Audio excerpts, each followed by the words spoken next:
What's happening, everybody? Welcome into the show. We are previewing the biggest SEC game of the weekend. It is Tennessee at Florida. We're going to break it all down. It's a locked over SEC crossover edition with Gators and Vols, and it starts now. You are Locked On SEC, your daily podcast on the Southeastern Conference. Part of the Locked On Podcast Network, your team every day.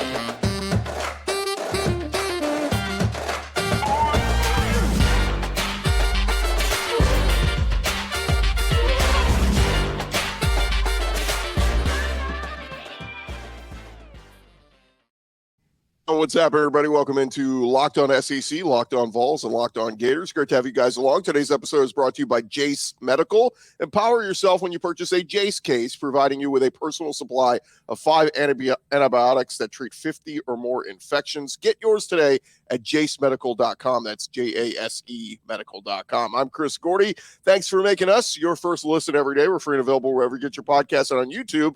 Part of the Locked On Podcast Network, covering your team every day. Let's get into it as we welcome in our panel. We start with Brandon Olsen, Locked On Gators, and Eric Cain, host of Locked On Vols. Fellas, welcome in. We got an SEC matchup this week. It's exciting. Yeah, I'm ready to be heard again. Can't wait. Finally, we get some good football. I know Florida had already played Utah, but Tennessee's played a bunch of nobodies, so excited for this week. Bunch of nobodies that you only beat by 17.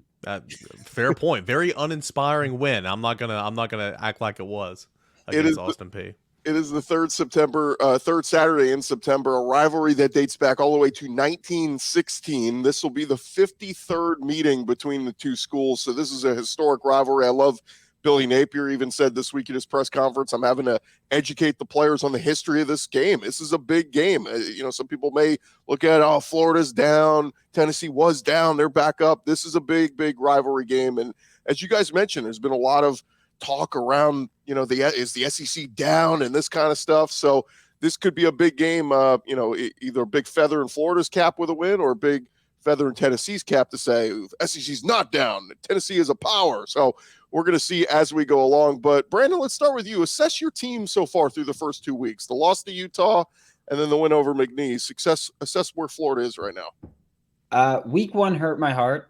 I'm not going to pretend it didn't, but that Utah game was it's tough to really evaluate what Florida is at that point because McNeese State, they improved obviously from the Utah game, but you expect that against McNeese from going from Utah to McNeese State. But the Utah game is also just weird because Florida genuinely, I don't think they played a bad football game. It's just they made the worst possible mistakes in the most crucial moments. You force them to punt 2 number 3s on the field, which that will always drive me crazy. Why the guy on defense has to change his number. He's already on the field. Maybe change the offensive player's number while he's on the sideline. So that will always drive me crazy. But that led to a touchdown. The first play, cover 1, safety accidentally takes out the corner, leads to a 70-yard touchdown on an underthrown ball, if we're being honest. 4th and 1, false start when they were going to go for it, and then they were forced to kick a field goal, which they then missed. So for me, it was like Florida didn't play a bad football game in week 1. It was just they shot themselves in the foot every time. They were Plaxico Burress out there. That's all they wanted to be. And it was just so rough the entire time. But then you look at McNeese State, it was a cleaner team. Communication was better. Communication's been way better this year compared to last year in general. So I don't think Florida played a horrible game in week 1. I just think it was the worst possible times you could have screwed up. You did. And then McNeese State, you look cleaned up. So for me, this is the true test for Florida to come out and say, hey, who are you, Gators? Like, are you a team that is going to be at least respected this year? Or is it going to be like August 31st where you were just mocked the entire time after that week 1 performance? Yeah, I think that's what we're asking everybody around the SEC. Who are you? What is your team? Are you a contender or are you, we don't know what you are? And Eric, I feel that way about Tennessee. A slow out of the gates week 1 against Virginia. Ultimately, they put it on them. And then this past week against Austin Peay, clunky, I guess would be the word I would use with the offense. So what did you see? Assess your team so far through 2 weeks. Yeah, very uninspired offensive football to begin the season. And that's not something typically you coincide with Josh Heupel. And, I'm going to give Josh Heupel the benefit of the doubt because everywhere he's been, every stop as an OC in the SEC, as a head coach, he's had good quarterback play. And, Tennessee's offense kind of sputtered a little bit in the Pittsburgh game at the beginning of last year and everything. So we'll see what happens. And kind of like what Brandon said, I mean, a lot of Tennessee's offensive mistakes it's just Tennessee beating Tennessee. I mean, with all due respect, Austin Peay did not dictate what Tennessee did on Saturday. Tennessee was just horrific in certain spots. Joe Milton was not accurate, and that's something that really plagued him earlier in his career, and that's something he's gotten a whole lot better at. Even the Virginia game, he was really good. You saw last year, it's mop-up duty, I understand, in those games against Vanderbilt and Clemson. He's improved his accuracy, but he was not accurate on Saturday against Austin Peay. And then his receivers, weren't helping him out, dropping some catches they should have had, and then flat out just dropping passes that were good passes. So the passing game is very much not in sync right now. That's a key for this game. We'll get to here in a moment. But offense, very much a work in progress. The tools are there. You love the skill. You love the running back room. Really like the way Jalen Wright's running the football. Defensively, it's been good. It's looked really, really good. Love the defensive line. Love the pressure they're getting to the quarterback. Hate that Keenan Peely's injured, but I like Aaron Beasley. I think he's one of the better defenders in the SEC. And then we'll see about the secondary, but I think the secondary is improved because I think the front four is improved. So another key to the game, or something I'm intrigued to see, is this defense really taking a step, because it's looked really good through 2 weeks of the year. But again, Virginia and Austin Peay don't possess a lot of zazz on offense, if you will. So it's been a lot of good stuff so far through 2 weeks.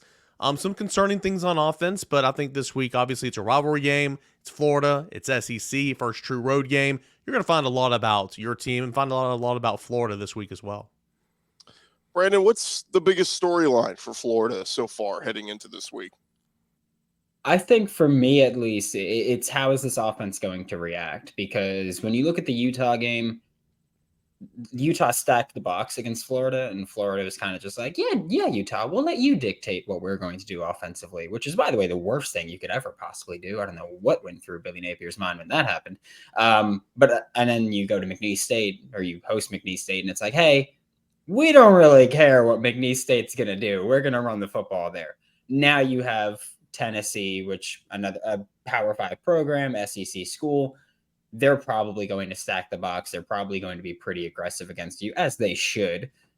Are you going to let them dictate what you do offensively? Because if you're going to let your opponent dictate what you do offensively based on, well, they had more people in the box than us, then just pack it in, dude, because you're not winning football games. It's as simple as that. So for me, I think it's how is the offense going to react? We saw the offensive play calling get a little bit more creative against McNeese State. I don't know if that was them going, it's McNeese State, let's have a little fun, or if that was them going, hey, we should probably open things up a little bit here, playbook wise.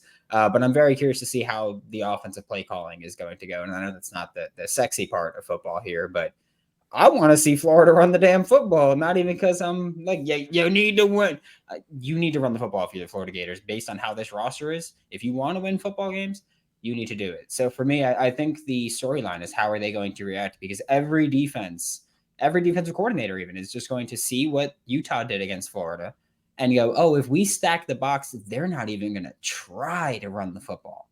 And so I need to see how Florida is going to react there, because Tennessee is going to do exactly what Utah did.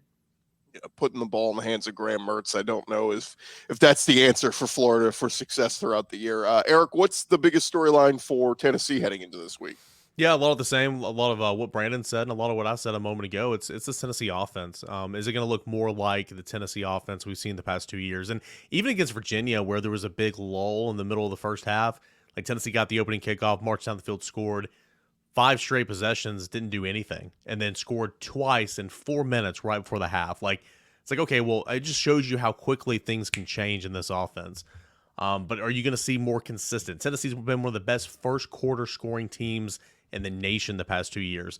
This year, through 2 games, small sample size, not very good so far. So the start, the offense going to bounce back? And like Brandon said with Florida, I don't think Tennessee's allowed the defenses so far, Austin Peay, Virginia, to dictate what they're doing defensively. But when you had a struggling quarterback like you did on Saturday in Joe Milton, when you have 2 high safeties, Tennessee's just going to take what the defense is giving you and going to hit the perimeter game. Tennessee just attacked the perimeter game the entire second half against Austin Peay. And Joe Milton connected and looked good, and so that's why his stats didn't look that good. But when the stats look good, but when you go down there and dive into the numbers, it's like, oh, well, 50% of his passing yards came behind the line of scrimmage. It's like, well, what's going on here? So it's about Tennessee taking what Florida gives them, not making them dictate what they're going to do, but taking what Florida gives them and seeing if you can, put together a game plan and adjust on the fly and go. So I'm intrigued to see how all that works out, but certainly the offense, what does it look like? First true road game. How does the crowd play a factor into procedural penalties? All that type of stuff. That's what I'm looking for, at least early on offensively for Tennessee. How about this for a stat? Tennessee, through 2 weeks, their passing offense ranks 81st in the country. Florida's passing defense ranks 8th in the country. They played McNeese. That's all you need to know. They're an air raid. Show some respect.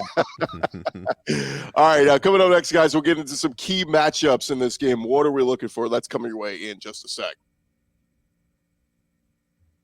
Well, first, I want to remind you guys this episode is presented to you by our friends over at Jace Medical. Look, if you have ever had a moment of pain and it's been tough to reach your doctor or you just need some immediate relief, the Jace case is a way to provide 5 life-saving antibiotics for emergency use. All it takes to get a Jace case is you fill out a simple online form, and in some cases, you jump on a quick call with one of our board-certified physicians. You get ongoing care from their physicians on any treatment-related questions, doctor-created, doctor-recommended.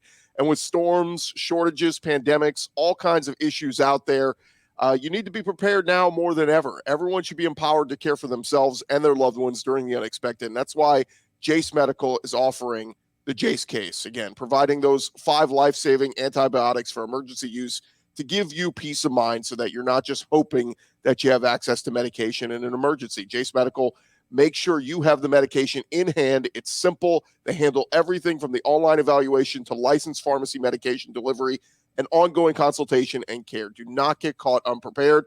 Save more than $360 by getting these life-saving antibiotics with Jace Medical, plus an additional $20 off when you use our promo code LOCKEDON at checkout. Just head to jacemedical.com. That's JASE medical.com. Promo code LOCKEDON. Go check them out today. All right, continue on here on our Locked Over crossover edition as we continue talking with Brandon Olsen and Eric Cain, hosts of Locked On Gators, Locked On Vols. It's Tennessee versus Florida, guys. It feels so good to say that. As we dive back into it, let's talk a little injury report. Any key injuries this week for your team? We'll start with you, Eric. Tennessee, any big injuries they're dealing with? I know, obviously, you mentioned Keenan Pili being out a couple weeks.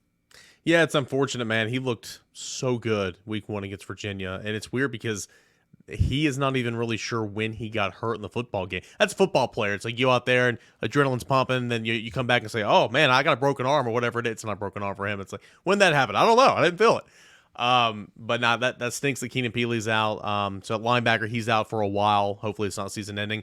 Cooper Mays has been out really since like the second week of fall camp.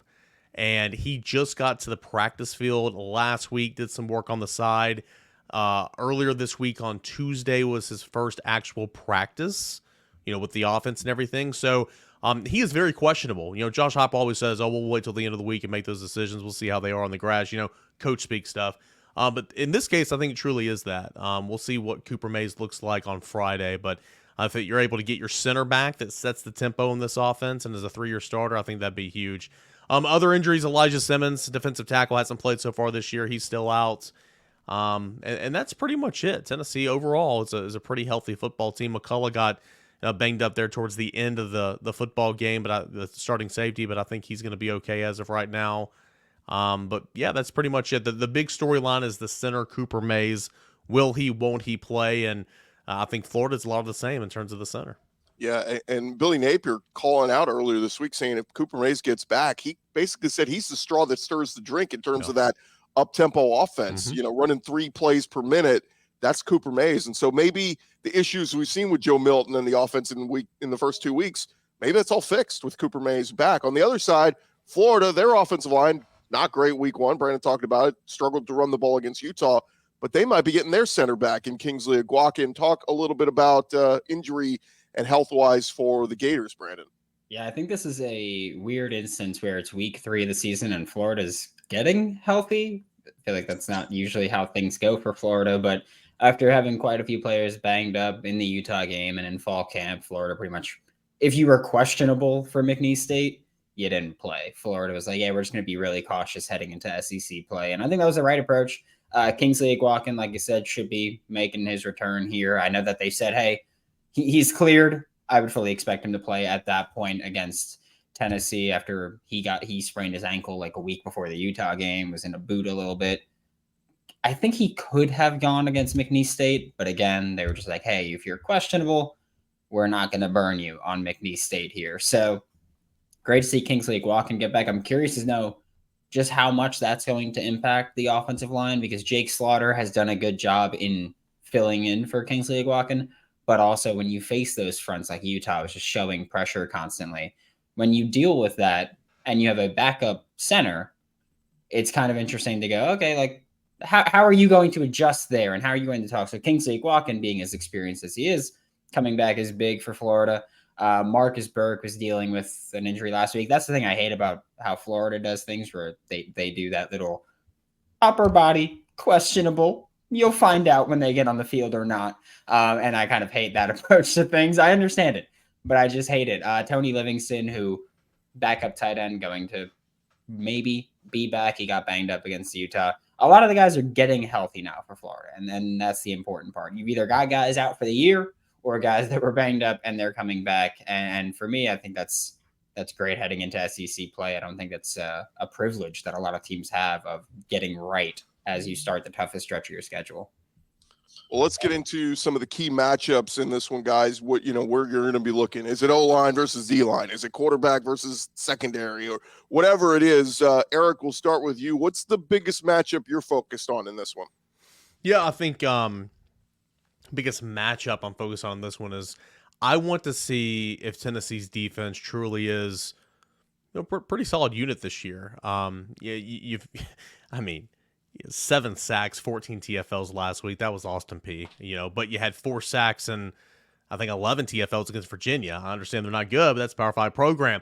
I mean, how good is this front seven? I mean, I want to know. And though Florida's had issues on the offensive line, and though Florida might be getting a starting center back and all that, I want to see kind of where your front seven, specifically that defensive line, kind of stacks up against some good competition. So the Tennessee's front seven against Florida's run game, it's going to be a huge matchup because Florida wants to run the football. Florida is not built to come back in football games. Florida wants to be in a football game to run the football or have a lead to run the football, and Tennessee needs to make it as one-dimensional as possible. I don't think they're going to make it one-dimensional. Don't hear me wrong here.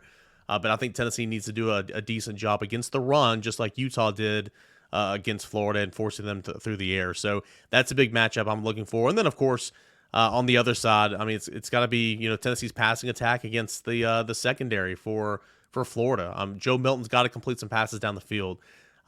Tennessee has not taken many shots down the field simply because the defense has so far been like, all right, Joe, you're not going to beat us over the top. We'll keep everything in front of us. So Tennessee's gone intermediate and short passing game, but you're going to have to take shots. And Florida, again, new DC and everything, trying to regroup defensively from last year. I get all that, but it's still a Power 5 SEC defense. Florida's going to do what Florida wants to do defensively. You're going to adapt. You're going to have a game plan, but Florida's going to run a single high safety at points in time and say, okay, Joe Milton, come throw it.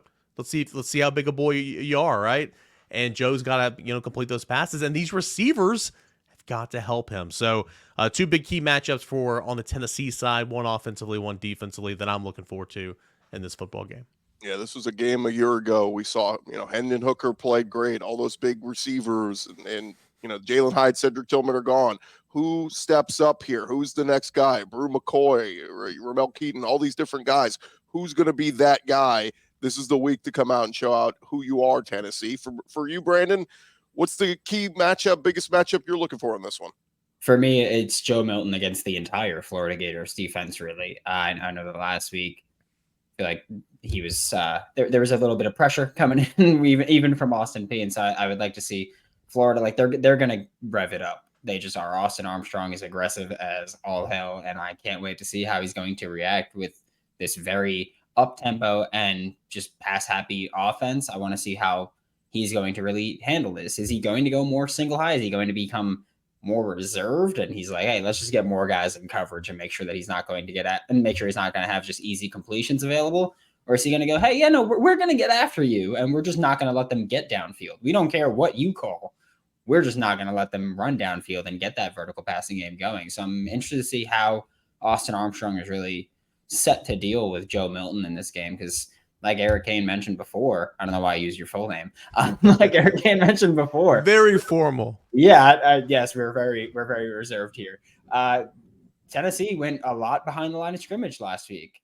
Florida's going to press up on you, and I'm curious to see. It's like, hey, are we going to press up and get after you in the backfield, and we're going to make you earn every single yard?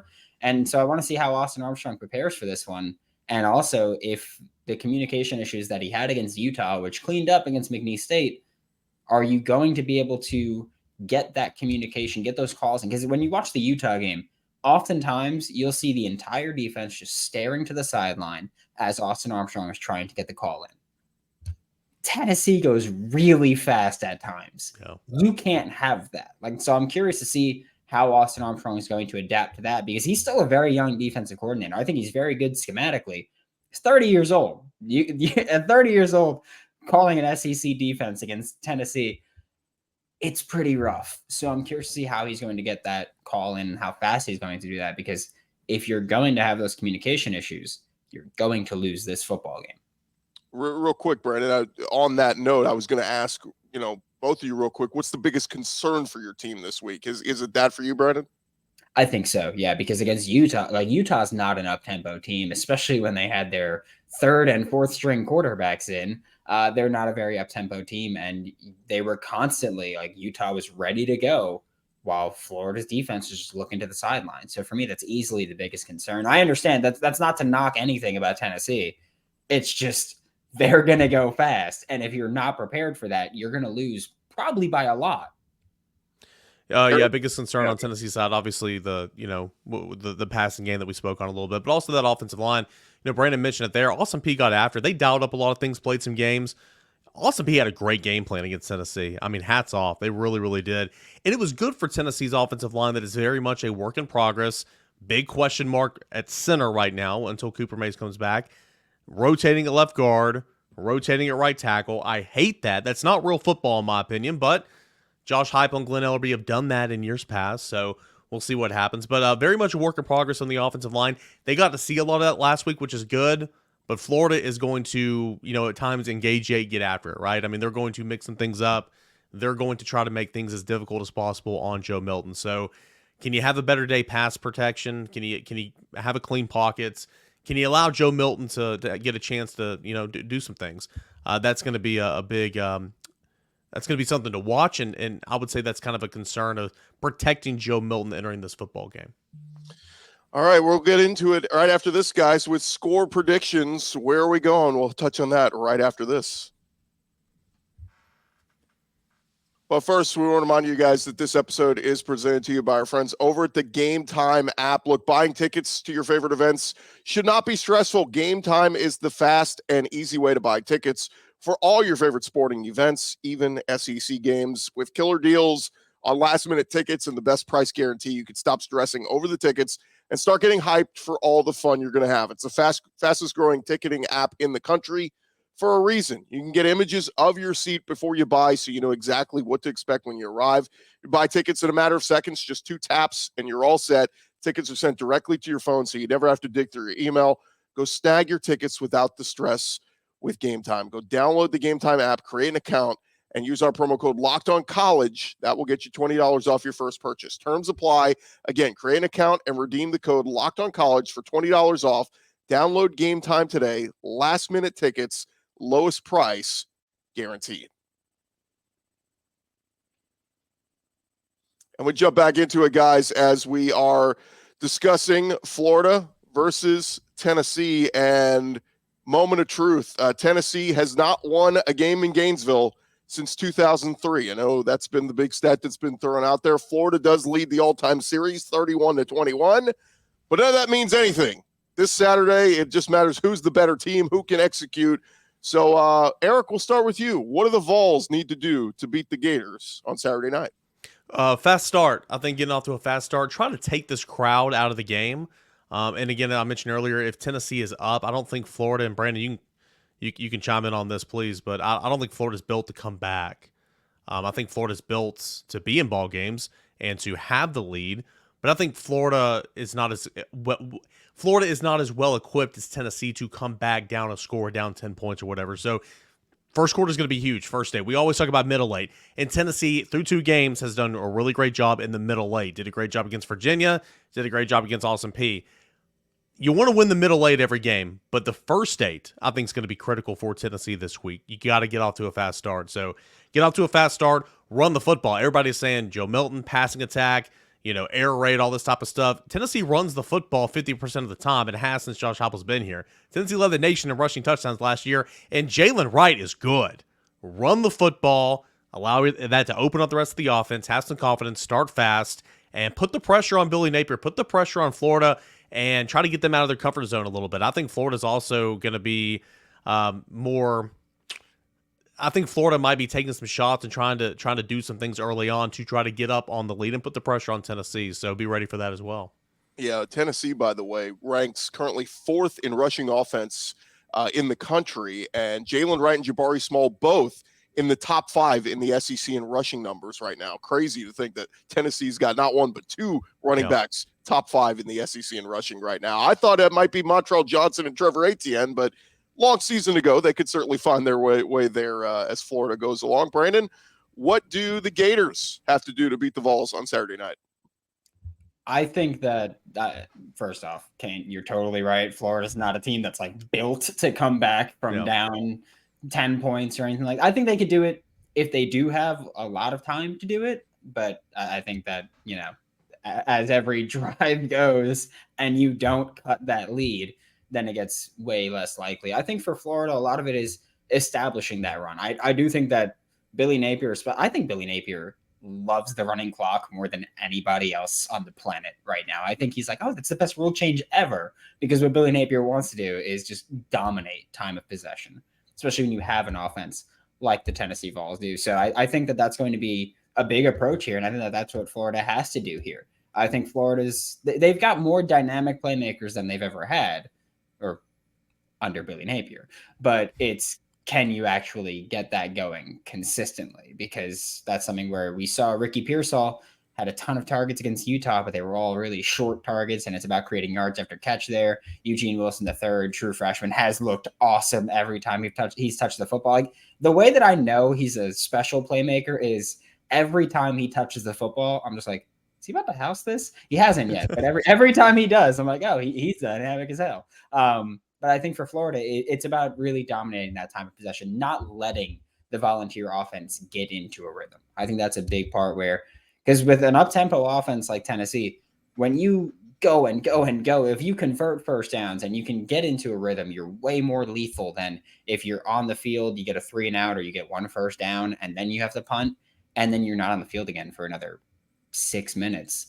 That really is going to just take the life out of the sail. So I think for me and for Florida, if you want to win this game, you have to really dominate time of possession, and you have to do it in the right way. Don't dominate time of possession because they're scoring so fast. Dominate time of possession because your defense is making plays, and then your offense is just like, yeah, no, we're just going to keep the ball out of Joe Milton's hands and keep the ball out of Josh Heupel's mind, really. And I think that's how you have to win the game if you're the Florida Gators. Pearsall, by the way, top 5 in the SEC in receiving yards. I can't remember the last Florida Gator receiver that was top 5 in the SEC in receiving yards. Brandon, we'll stick with you. Give me, what's your official score prediction? Who wins? I don't care if I sound like a homer. I'm picking Florida, and I'm going 28-24. For me, I think it's very hard to come into the Swamp and win a football game. I don't even know why I said I think. It's a fact. It's very hard to come into the Swamp and win a football game, especially with a Florida Gators defense that, stick with me, looks competent this year. We haven't had that in about 5 years. So I'm very happy to see that. So with a Florida Gators defense that looks like they can actually make plays, I feel like I'm going to faint just talking about it. But I think Florida being able to make plays defensively is actually a great thing, where you also combine that with the Swamp. And Cain mentioned before, there's procedural issues that could happen with a rocking crowd. you're not taking that crowd out of the game unless you make it like Dallas Cowboys versus New York Giants the other day. And it's like 16-0 really quick. And that ain't happening. So I think that the crowd is going to play a part in it. Joe Milton, last time he came to the Swamp, got benched. It was a rough one for him there. So very interested to see how Florida's defense really shows up and how their crowd kind of tries to take Tennessee out of it. But I think Florida 28-24. Eric, score prediction? Milton was benched before the Florida game in 21. Hendon Hooker did get hurt, though, at Florida. If Tennessee can, not exactly like they did LSU last year, because, I mean, that was just LSU fumbles the opening kickoff. Tennessee goes down there, and it's like 40 to – it's like Dallas Cowboys the other night. It's like 14-0 here in a hurry. But if you can get off to a start like that, I think would be huge. Real quick, Brandon, there's some youth at safety, right? I mean, those two safeties played forever. They're gone. Isn't there a true freshman starting at safety this year? There is a true freshman starting at safety, yes. It could be another key to the game, like trying to pick on that youth and experience, right? I said all off season, I was like, Tennessee's going to win this game. And again, it's 1 year does not correlate to the current year. You know, history of this series, it's great, you know, whatever, but it has nothing to do with this game. I get all that, but you still haven't won in the Swamp in 20 years. I mean, it's been since 03. You haven't won back-to-back games in this series since 03-04. The 04 game at Neyland, the 51-yard field goal, James Wilhoit. I mean, I was at that game. I was in like third or fourth grade, whatever. It's been forever. So it's wild to say, you know, anytime you say Tennessee's going to beat Florida just because the series lately is just not, you know, dictated that. But I've said all offseason, I said Tennessee's going to win this game down in the Swamp. I'm not going to change my tune. Even last week, inspired offensive football, I'm not going to change my tune. But I think Tennessee's got to stick to those keys, get off to a fast start. Joe Milton's got to hit some down the field. Tennessee's got to run the football. And Tennessee has got to make Graham Mertz super uncomfortable. And I think that Tennessee can do the majority of those things. So I like Tennessee in this one. It's going to be a wacky game. Even when one team's blowing out another, somebody always has a backdoor cover or, you know, nearly comes back and wins it by scoring a ton in the last 5 minutes and getting an onside kick like last year. I will take Tennessee to win, but Florida to cover. Give me 35 to 28, 35 to 27, somewhere around there. I love that this is a night game too on ESPN, and it's not that 3:30 CBS slot. I love that it's 6 p.m. Central, 7 Eastern on ESPN, nationally televised audience. And look, you guys make some great points. I love your score predictions. You both think it's going to be close. I think it's going to be close. I've been going back and forth all week. I really want to pick Florida in this one just because of history's on their side. I mean, 20 years since Tennessee has won down there. But I got to lean on, is Tennessee back? If they are, Josh Heupel has to win. I'm going Tennessee. Like 30, Texas, come on. I'm going Tennessee 31, Florida 24. I think it's a close one, but Tennessee pulls away late. So there you have it. I'm the tiebreaker. I'm the unofficial. Let's get some more points, though, in this one. It could be a 3-point game, Gordy. Let's get some more points in this. It's a running clock, Eric. We're losing possessions. Lane Kiffin's complaining about it. We're getting a possession a half less per game. Like, well, Brandon doesn't care. Brandon's like, just eat that clock. Let's go. The more time we favor my team, I love it. I don't care. He is, of course, Brandon Olsen, Locked On Gators. Eric Cain, host of Locked On Vols. Guys, best of luck to both your teams. It's been a lot of fun, and we'll see what happens. Thank you guys so much for joining us. And, of course, thank you guys for making us your first listen every day, whether you listen to Locked On Vols, Locked On Gators, or Locked On SEC. And shout out to our everydayers. Keep coming back every day. We'll be reacting to this one throughout the next couple of days. Guys, best of luck to your teams. Thanks so much for your time. Thanks, Gordy.